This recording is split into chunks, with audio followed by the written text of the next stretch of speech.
Olivia Thompson adjusted her reading glasses as she focused on the illustration in front of her. With skillful fingers stained with blue and red ink, she made a few notes in the margin of the drawing. Her dark hair, usually tied up in a messy bun, partially fell over her concentrated face. The home office was quiet, except for the soft sound of the pencil against the paper and the occasional sigh of fatigue. At 39, Olivia had built a solid reputation as a children's book editor. Her keen eye for detail and sensitivity to stories that touched the hearts of children made her one of the most respected professionals in the field. On the bookshelf behind her desk, dozens of books published under her supervision formed a rainbow of colourful covers. When the clock struck almost midnight, she finally pushed the chair back and rubbed her tired eyes. Edward would already be asleep. Lately, this had become common. They operated on different schedules, like planets in distinct orbits that rarely aligned. In the kitchen, Olivia found a plate covered with plastic wrap and a note with her husband's meticulously organised handwriting. "Didn't want to interrupt your work. Dinner on the plate." Olivia felt a pang of sadness. 17 years of marriage reduced to notes in the kitchen and rushed conversations in the mornings. Edward Thompson, at 41, maintained the same precision as when she first met him, the methodical accountant who organised life into spreadsheets and schedules. As she heated the dinner in the microwave, Olivia reflected on the changes of the past year. Edward's weekend trips had started gradually, first once a month, then every 2 weeks, and now practically every week he left with a small suitcase, returning 2 days later, exhausted and silent. "Client visits," he explained vaguely. "Many overdue taxes to resolve." In the beginning, Olivia didn't question it. Her own job was going through an intense period, with deadlines and special projects. But in the last 3 months, other signs had appeared. Phone calls that Edward took in private, quickly leaving the room, messages on his phone that he immediately deleted, and an increasingly evident emotional distancing. In the dark room, Olivia found Edward's side of the bed empty. A note on the bedside table informed her that he had needed to leave early for another of his mysterious trips. The space between them seemed to widen each day, like pages being torn from a book that once told a unique and coherent story. Edward's office on the lower floor was a territory that Olivia rarely visited. Organised and immaculate, it reflected the methodical personality of her husband, so different from her own creative space, filled with colours and apparent chaos. That morning, driven by a mixture of concern and suspicion, Olivia decided to enter. The desk drawers were closed but not locked. In the third one she opened, she found what her heart feared: a folder with hotel reservations, train tickets to a small rural town 2 hours away, and receipts for gifts, including an expensive cashmere shawl that had certainly not been given to her. Olivia sat in Edward's chair, feeling the world spin around her. A framed photograph on the table showed the two of them on their honeymoon, young, smiling, full of promises for the future. The contrast with the present was too painful to bear. During the following week, Olivia lived in a state of torpor. She worked mechanically, reviewed illustrations, replied to emails, but her mind was fixed on a single devastating certainty: her marriage was ending. Edward, always so honest and transparent, had become a stranger with secrets. One night, while Edward was packing his small suitcase for yet another trip, Olivia decided she would confront him when he returned. She needed to hear the truth, no matter how painful it might be. That night, she remained awake for hours, mentally rehearsing what she would say, preparing herself for the end of nearly 2 decades together. The phone rang on Saturday afternoon, waking Olivia from a restless sleep on the couch. The unknown number made her heart race. "Mrs. Thompson?" asked a female voice. "I'm calling from the regional hospital. Your husband, Edward Thompson, had a minor accident." The next few hours passed like a confusing dream. Olivia quickly packed a bag, got in the car, and drove the 2 hours to the small rural town, her heart pounding in her chest.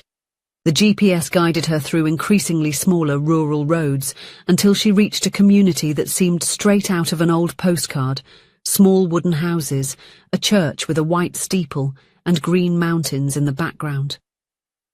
The hospital was a modest 2-story building.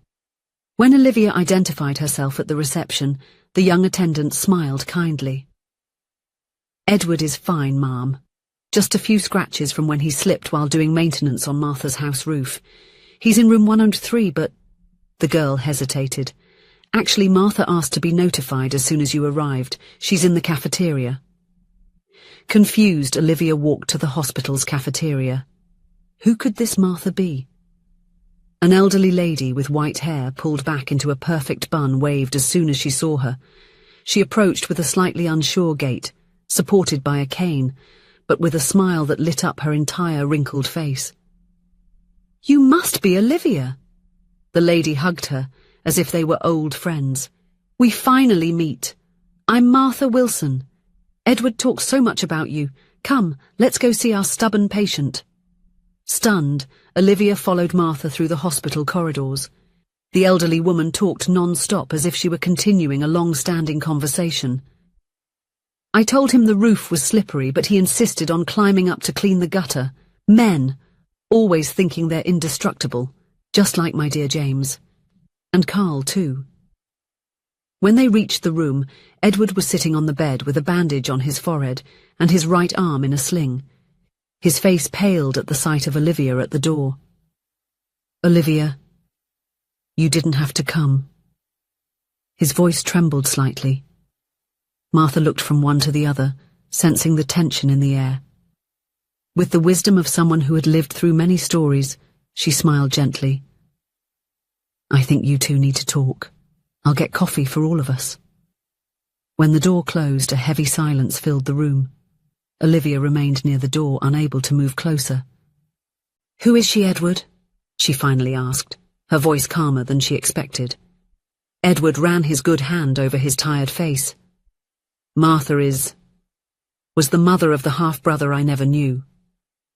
The answer was so unexpected that Olivia took a moment to process it. "Half-brother?"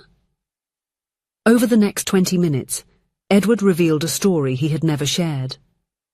6 months ago, while organising documents after his father's passing, he found old letters and a legal child support agreement dated before his birth. His father had had a son from a relationship prior to marrying Edward's mother, Carl Wilson, who had lived his whole life in that small rural town, never knowing Edward's family. "Carl died 5 years ago," Edward explained, his voice choked with emotion. "Cancer. His mother Martha was left alone. She has heart problems, advanced arthritis. When I found her, she was about to lose her house because she could no longer take care of everything."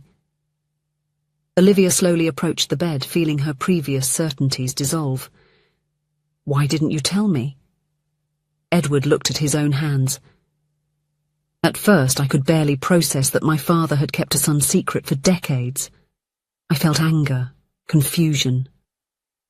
Then I met Martha, and she showed me photos of Carl growing up. He looked so much like me, Liv. He was my brother, and I never had the chance to meet him." Tears now ran freely down Edward's face, something Olivia had rarely witnessed in all their years of marriage. "And then, you were so busy with that award-winning book series. It seemed wrong to burden you with more family drama.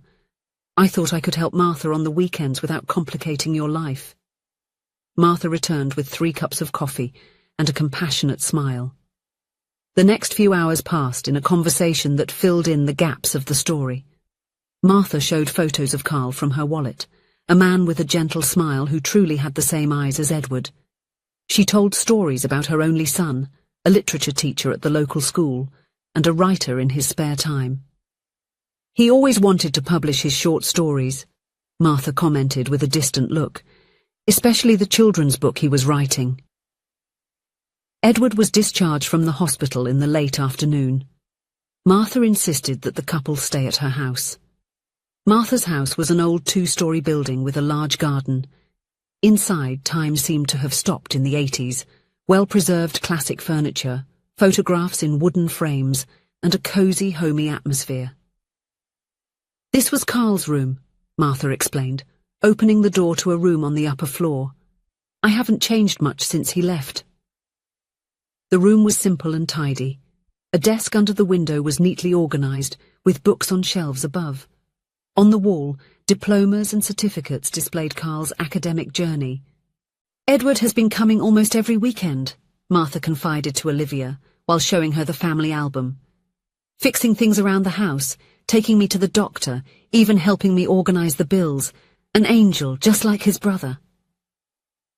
That night, when they were finally alone in the guest room, Edward sat on the edge of the bed with a somber expression. I'm sorry for not telling you before, Liv. At first it was something so personal and painful. Then it became a responsibility I took on almost without realizing. Olivia held his hand gently. I spent weeks thinking I was losing you when in reality you were just finding an unknown part of your family. There's one more thing I want to show you, Edward said, carefully standing up because of his injured arm. From the closet, he took out a varnished wooden box with the initials CW carved on the lid. I found this in Martha's attic a few weeks ago. I was trying to understand it before sharing it with you. Inside the box, neatly organized, were dozens of handwritten pages, some typed, others written by hand with elegant handwriting. The title at the top of the first page read, The Brothers of the Split Oak, by Carl Wilson. It's a children's book he never finished, Edward explained, as Olivia began to read, her professional gaze immediately recognizing the exceptional quality of the writing. It's about two brothers separated in childhood when lightning splits in half the oak where they played. Each grows up on a different side of a forest, unaware of the other's existence, but both take care of the halves of the tree. Olivia read page after page, her editorial heart recognizing a genuine talent in Carl's words. The story was allegorical, profound, with that rare kind of narrative that speaks to both children and adults. It's extraordinary, she whispered, turning the yellowed pages. But it's incomplete. He never got around to writing the ending, Edward confirmed. Martha said he worked on it for years, but he always hesitated to finish or show it to publishers. I think in some way this story was about how he felt, this unknown connection with a brother he never knew. Olivia looked up from the manuscript, an idea forming in her mind. Edward, this deserves to be published, and I know exactly how to finish it, not by altering what Carl wrote, but by complementing his vision. The following week, after they returned home with Martha as a temporary guest, just until I recover from this cold, she insisted, Olivia presented Edward with a sketch of how they could complete Carl's manuscript, preserving his original voice but adding the ending that the story needed. The brothers finally meet as adults, Olivia explained, showing her drafts. Each took care of half the tree for years, and when they finally reunite, they discover that the roots were never separated, keeping them connected even when they were unaware of each other's existence. Edward hugged her tightly, unable to express in words what that gesture meant. The project quickly turned into a shared mission. While Edward worked from home to care for Martha, Olivia used her connections at the publishing company to bring the manuscript to life. Martha became an integral part of the process, sharing stories about Carl, helping to capture his unique voice, and offering details that only a mother would know.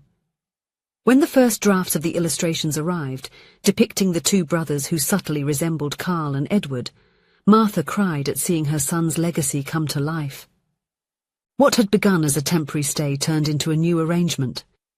With Martha's health gradually improving under the couple's care, they converted the downstairs office into a comfortable room for her. I can't accept this, Martha protested when she realized the plan. You both have your own lives. You are already a part of it, Olivia responded sincerely, surprising herself with how true those words were. As the weeks passed, the house that once seemed eerily silent gained new life. Martha with her old stories and quiet wisdom, Edward rediscovered as the compassionate man Olivia had always known, and Olivia finding new purpose in the connection between her career and this deeply personal family story. 6 months later, while the three of them sat in the backyard sharing afternoon tea, the mail arrived with a special package. Inside it was the first printed copy of The Brothers of the Broken Oak by Carl Wilson, with additional credits to Edward and Olivia Thompson. The dedication on the first page, written by Olivia and approved with tears by Edward and Martha, read, "For the bonds that never break, even when invisible. For Carl, whose words connected hearts that never knew each other. And for Martha, who kept alive the memory that united a family." That evening, after Martha retired, Olivia and Edward sat on the porch watching the stars. Edward held his wife's hand, their fingers intertwined like the roots of that imaginary oak from the story. "I thought I was losing you," Olivia confessed softly. "Interpreting your silence as distance was my greatest mistake." Edward kissed her hand tenderly. "And I thought I was protecting you when I should have been sharing, even the burdens and painful discoveries." The book between them, with its cover depicting two boys on opposite sides of a majestic tree, glowed under the porch light. What had begun as a secret that almost drove them apart had transformed into the project that rekindled their connection. "Some chapters end," Olivia murmured, looking at the lit windows of the house where a new family setup was blossoming, "so that even richer stories can begin." If you enjoyed the story, please leave a comment with a rating from 1 to 5 to show how much you liked it. Also, watch the video that is now appearing on your screen. See you soon.